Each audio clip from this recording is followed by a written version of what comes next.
সকলোকে মোৰ এটা নতুন ভিডিঅ'লৈ স্বাগতম জনালোঁ। বহু দিন হ'ল ভিডিঅ' দিব পৰা নাছিলোঁ।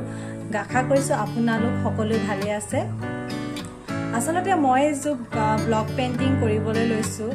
আজিকালি সকলোৱে ব্লক পেইণ্টিং কৰিছে। ভাবিলোঁ ময়ো আপোনালোকৰ আগত দেখাই চাওঁ ব্লক পেইণ্টিংটো কেনেকুৱা হয় আৰু লগতে আপোনালোকক খবৰো লওঁ। তেতিয়া বেছি দেৰি নকওঁ, আহক ভিডিঅ'টো আৰম্ভ কৰি যাওঁ। তো ভিডিঅ'টো শেষলৈকে চাওঁ। আপুনি যিকোনো জিঅ', ফ্লিপকাৰ্ট, এমাজনত আপোনালোকে অৰ্ডাৰ কৰিব পাৰে। আৰু এইকেইটা আৰু এটা স্পঞ্জ লাগে, যিটো আমাৰ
যদি ভাল পায় আপোনালোকে লাইক কৰি দিব আৰু কমেণ্ট কৰি দিব, লগতে ছাবস্ক্ৰাইব কৰি